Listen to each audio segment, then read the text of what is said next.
Perkenalkan, kami dari kelompok 4 yang beranggotakan saya sendiri Akilais Alifa nomor absen 07 dan di sebelah saya ada Ayu Risma Melandani nomor absen 12, Safia Sultan Johara nomor absen 30, Zahra Maulida nomor absen 35, Nur Hamidah nomor absen 26, Raffi Widajati nomor absen 27.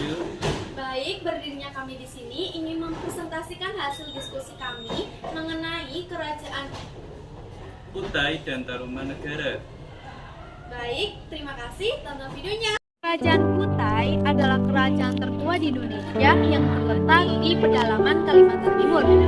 Kerajaan Kutai dicetuskan oleh Aji Batara Agung Dewa Sakti pada abad ke-13 Masehi.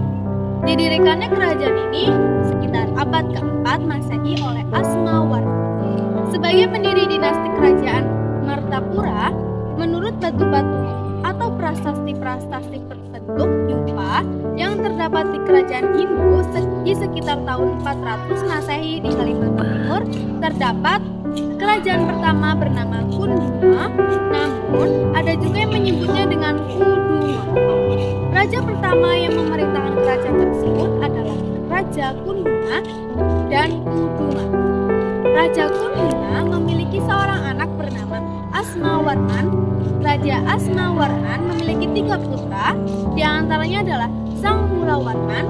Oleh karena itu, kerajaan Hindu yang didirikan sekitar tahun 400 Masehi dinamakan Kerajaan Mulawarman. Selain nama Kutai, ada pula nama-nama lain kerajaan Kutai, yaitu Kerajaan Mulawarman, Kerajaan Kutai Mulawarman, Kerajaan Martadipura, Kerajaan Kutai Martadipura, Kerajaan Kutai Ing Martadipura, dan Kerajaan Kutai Mulawarman Ing Martadipura. Lokasi Kerajaan Kutai. Kerajaan Kutai berlokasi di Provinsi Kalimantan Timur, Kabupaten Kutai, Kartanegara. Kerajaan ini berpusat di Muara Kaman. Pusat kerajaan kemudian dipindah ke hulu Sungai Mahakam, yaitu Pemarangan, Jembaya. Perpindahan ini disebabkan oleh Kutai Lama yang sudah tak lagi aman karena adanya serangan perampok Lanun Solok. Secara administratif, Kutai Lama merupakan desa di Kecamatan Anggana, Kabupaten Kutai, Kartanegara, Provinsi Kalimantan Timur. Di Kerajaan Kutai, kehidupan sosial ditandai dengan adanya sistem kerajaan yang kuat dan terorganisir dengan baik. Adapun nama-nama raja yang memerintah Kerajaan Kutai. Yang pertama, Maharaja Kudunga bergelar Anumerta Dewa Warman sebagai pendiri. Yang kedua, Maharaja Aswawarman, anak dari Raja Kudunga. Yang ketiga, Maharaja Mulawarman sebagai raja yang terkenal. Yang keempat, Maharaja Marawijaya Warman. Yang kelima, Maharaja Gajayana Warman. Yang keenam, Maharaja Tunggawarman. Yang ketujuh, Maharaja Jayanagara Warman. Yang kedelapan, Maharaja Nalasinga Warman. Yang kesembilan, Maharaja Gadingga Warman Dewa. Yang kesepuluh, Maharaja Indra Warman Dewa. Yang kesebelas, Maharaja Sangga Warman Dewa. Yang ke-12, Maharaja Chandra Warman. Yang ke-13, Maharaja Srilangka Dewa. Yang ke-14, Maharaja Gunaparana Dewa.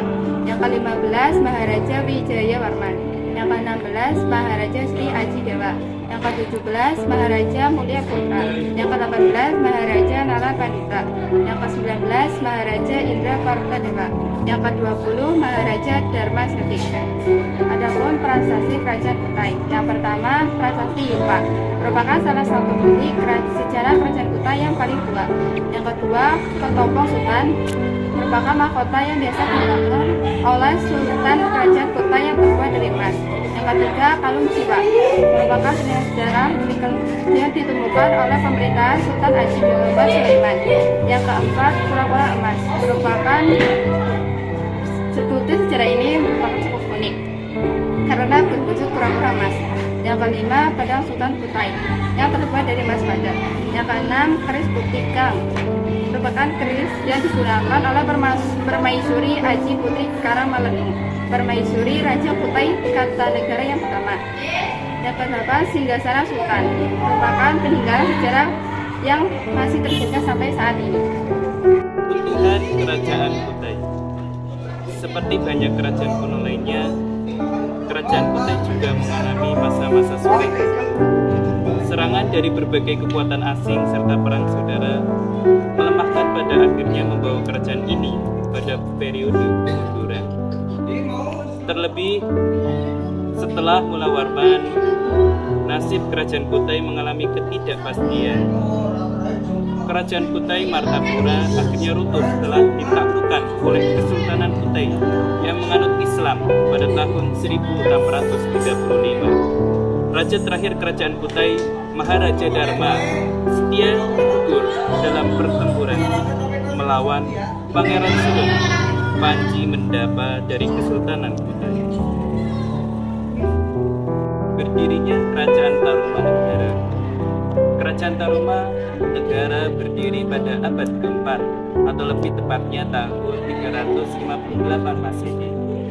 Pendiri Kerajaan Tarumanegara bukan berasal dari Nusantara, tetapi berasal dari India, yaitu Raja Jayasinghawarman. Raja Jayasinghawarman memberi nama kerajaannya Tarumanegara diambil dari pohon tarung yang banyak tumbuh di daerah tersebut. Jayasinghawarman memerintah dari tahun 358 Masehi hingga 328 Masehi. Setelahnya memutuskan untuk menjadi petapa. Lalu kepemimpinannya dilanjutkan oleh Raja Dharma Yawarman. Kehidupan politik Kerajaan Tarumanegara. Kehidupan politik Kerajaan Tarumanegara ditandai oleh kekuasaan absolut raja sebagai penguasa tertinggi. Raja berwenang untuk membuat undang-undang, mengadili perkara, memungut pajak, mengatur pemerintahan, memimpin perang, dan sebagainya. Raja juga dianggap sebagai wakil dewa di bumi yang harus dipatuhi dan dihormati oleh rakyat. Raja dibantu oleh para pejabat atau menteri dalam menjalankan pemerintahan. Pejabat-pejabat ini dipilih berdasarkan kemampuan dan kesetiaan mereka kepada raja. Beberapa pejabat yang diketahui dari prasasti-prasasti antara lain Rakrian, Mantri Haji, Rakrian Sanjaya, Menteri Agama, Rakrian, Mantri Haji Rakrian, Surya Warman, Menteri Pertahanan, Rakrian, Matra Haji, Rakrian Harisbaya, Menteri Perdagangan, dan lain-lain. Kerajaan Tarumanegara juga memiliki sistem administrasi wilayah yang terbagi menjadi beberapa tingkatan. Tingkatan tertinggi adalah nagara atau kerajaan yang dipimpin oleh raja.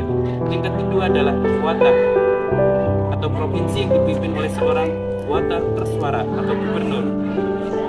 Tingkat ketiga adalah kabupaten yang dipimpin oleh seorang bumipati atau bupati. Tingkat keempat adalah wanua atau desa yang dipimpin oleh seorang wanuapati atau disingkat dengan kepala desa. Demikianlah gambaran singkat tentang kerajaan Tarumanegara di bidang politik dan sosialnya. Kerajaan ini merupakan salah satu kerajaan bersejarah yang patut kita pelajari dan apresiasi sebagai bagian dari warisan budaya bangsa Indonesia. Raja Kerajaan Tarumanegara Jayasinghawarman tahun 358 sampai 383 Masehi. Pendiri dan raja pertama Tarumanegara. Dharmawiyawarman tahun 382 sampai 395 Masehi, putra dan penerus Jayasinghawarman. Purnawarman tahun 395 sampai 434 Masehi, cucu Jayasinghawarman. Wisnuwarman tahun 434 sampai 455 Masehi. Indrawarman tahun 455 sampai 515 Masehi. Chandrawarman 515 sampai 535 Masehi. Suryawarman tahun 535 sampai 561 Masehi. Masa kejayaan Kerajaan Tarumanegara saat pemerintahan Raja Pugawarman. Di masa itu, masyarakat Tarumanegara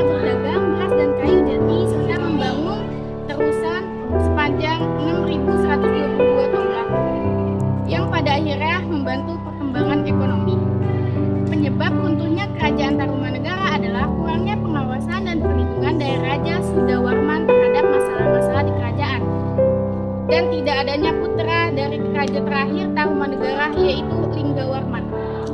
1 Masehi. Peninggalan sejarah Kerajaan Tarumanegara termasuk prasasti-prasasti seperti Ciaruter, Jambu, Pasir Awi, Kopi, Muara Cianten, Tugu dan Lebak. Prasasti ini memberikan gambaran mengenai kehidupan pada masa itu dan menunjukkan keberadaan serta kejayaan kerajaan tersebut. Kehidupan sosial dalam kerajaan Tarumanegara ditandai dengan adanya 3 kelas sosial, yaitu bangsawan, rakyat biasa, dan budak. Bangsawan merupakan golongan tertinggi dalam kerajaan ini dan memiliki hak istimewa, seperti mendapatkan akses ke pendidikan dan memegang jabatan di pemerintahan. Di samping pertanian, peternakan, dan pelayaran, rakyat kerajaan Tarumanegara pun memiliki aktivitas perekonomian lain seperti pemburuan, pertambangan, perikanan, dan perniagaan. Mengenai kemungkinan pertanian sebagai mata pencaharian didasarkan pada informasi yang diperoleh dari prasasti kondisi kehidupan kebudayaan kerajaan Tarumanegara, yaitu masyarakat Tarumanegara tersendiri atas 2 golongan, yaitu masyarakat budaya asli dan masyarakat budaya hidup, yang termasuk ke dalam golongan budaya hidup, yaitu para Brahmana, raja dan keluarganya, para kesatria prajurit, dan para pegawai kerajaan. Jangan lupa beri pertanyaanmu di kolom komentar ya. Dan jangan lupa like dan subscribe channel YouTube kami. Terima kasih dan mohon maaf. Wassalamualaikum warahmatullahi wabarakatuh.